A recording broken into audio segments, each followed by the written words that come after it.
பெயரிடப்படாத ஆனால் லத்தீன் மொழியில் பொதுவாக டியூஸ் என்று அழைக்கப்பட்ட மாளிகையில் வாழ்ந்து வந்த செல்வந்தர் ஒருவர் விலை உயர்ந்த மெல்லிய செந்நிற ஆடை அணிந்து நாள்தோறும் விருந்து உண்டு வாழ்ந்து வந்தார். இவர் அணிந்திருந்த விலை உயர்ந்த ஆடை என்பது விவிலியத்தில் குறிப்பிட்டுள்ள தலைமை குருக்கள் ஐ-பிரிஸ்ட் அணிந்திருந்த ஆடைக்கு ஒப்பானது. அன்றைய தின கூலியாளரின் ஒரு நாள் கூலியான $30-40 இருக்கலாம். அவர் விருந்து உணவு என்பது நறுமணம் மிக்கதும் விலை உயர்ந்ததுமான உணவு, எக்ஸாட்டிக் அண்ட் காஸ்ட்லி ஃபீஸ்டிங், சுவையான கோர்னட் உணவு. அப்படியானால் 10 கட்டளைகளில் 4வது கட்டளையை, அதாவது ஓய்வு நாளில் பணி செய்வது மட்டும் தடை செய்யவில்லை, மாறாக 6 நாள்கள் உழைக்க வேண்டும் என்ற கட்டளையும் மீறி இருக்கிறார் என்று பொருள். விடுதலை பயணம் 20-9. இவர் சுயநலம் கொண்ட செயலற்றுவராகவும் இருந்திருக்கிறார். உணவு, உடை, உறைவிடம், கேளிக்கைகள் உட்பட பல வகையான ஆடம்பர வாழ்க்கையில் தனக்கென தடுப்பு சுவர், கல்ஃப் அமைத்து வாழ்ந்தவர். இவர் வாழ்ந்த உலகம் என்பது மண்ணுலக சொர்க்கம், எர்த்லி பாரடைஸ். லத்தீன் மொழியில் எலோசர் என்ற பெயரை கொண்ட கடவுள் என் உதவியாளர் என்ற பொருள் கொண்ட லாசரு என்று பெயரிடப்பட்ட இன்னொருவர். இவர் வாழ்ந்த உலகம் மண்ணுலகம், நரகம், எர்த்லி எல், அருவருப்பான தோற்றம் கொண்ட பிச்சைக்காரர், அக்லி பெக்கர், உடல் முழுவதும் புண்ணால், அல்சரேட்டட் சோர்ஸ் நிறைந்தவர். இவர் உண்ட உணவு என்பது, அதாவது அவர் தன் பசியாற்ற விரும்பிய உணவு என்பது, அச்செல்வந்தருடைய மேசிலிருந்து தூக்கி எறியப்படும் உணவு, எச்சில் அப்பத்துண்டுகள், கிரம்ஸ்.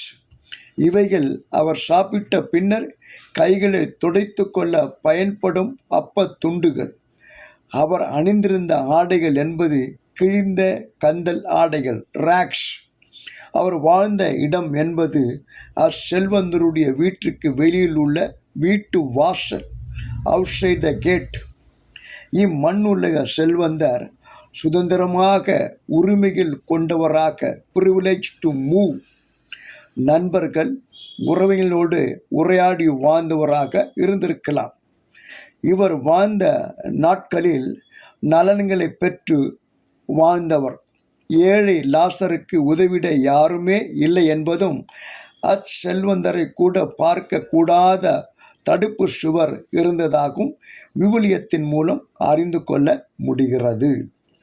செல்வந்தர் இறந்து அடக்கம் செய்யப்பட்டு பாதாளத்தில் தீப்பிழம்பில் மத்தேயு 25-41 பதிவு செய்யப்பட்ட அழகிக்கும் அதன் தூதருக்கும் ஏற்பாடு செய்யப்பட்டிருக்கின்ற என்றும் அணையாத நெருப்புக்குள் போக இயேசு திருப்பு வழங்கிய இடத்தில் மிகுந்த வேதனைப்பட்டார் என்பதும், விரல் நுனியில் தனது நாவை குளிரச் செய்யவும், லாசருவை மண்ணுலகத்துள்ள தன் சகோதரிடம் அனுப்பவும் கேட்ட கோரிக்கையும் மறுக்கப்பட்டது என்பதும் விவிலியத்தில் பதிவு செய்யப்பட்டுள்ள நிகழ்வுகள் வழியாக அறிந்து கொள்ள முடிகிறது. லூக்கா 16-19 முதல் 31 வரைக்கும் பார்க்கலாம். ஆனால் லாசரு விண்ணுலகில் ஆபிரகாம் மடியில் இருந்தார் என்பதும், அங்கு ஆறுதல் பெற்றார் என்பதும் விவிலிய பதிவுகள். வீதியில் தனது வீட்டு வெளியே தனியாக வாசலில் கிடந்த இன்னல்களையே சந்தித்த ஏழை பிச்சைக்காரர் லாசருவை செல்வந்தர் கவனிக்காமல் இருந்ததும், கண்டு கொள்ளாமல் இருந்ததும், அவருடைய தேவைகளை சந்திக்காமல் இருந்ததும் மிகப்பெரிய பாவம். It was not what Deus did that got him into goal. It was what he did not do that got him into hell. அதாவது பசியோடும் வேதனையோடும் பாடுபடுகின்ற துன்பப்படுகின்ற நம்மை சுற்றி உள்ள சக மனிதர்களை கண்டு அடுத்திருப்பவர்களை கண்டு இதயத்தில் இரக்கம் பரிவு கருணை கொள்ளாமல் தேவைகளை சந்திக்காமல் சுயநலத்தோடு வாழ்ந்த செல்வந்தரை போல நாமும் நமது குடும்பங்களும் திருச்சபைகளும் சுயநலத்தோடு வாழ்ந்து கொண்டு இருக்கின்றதா? சிந்திப்போம், செயல்படுவோம். கடவுள் உங்களை ஆசீர்வதிப்பாராக.